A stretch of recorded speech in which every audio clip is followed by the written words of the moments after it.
Okay, isang Mitsubishi L300 ang project ng team today. Yes.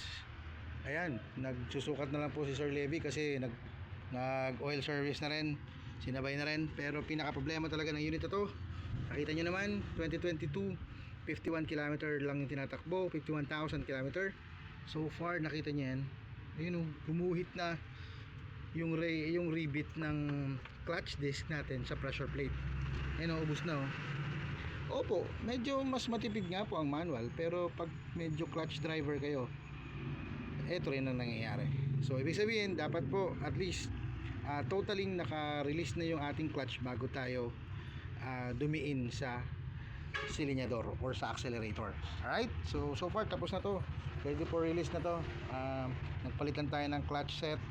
Yes, yung clutch system nya, and then clutch disc, pressure plate, and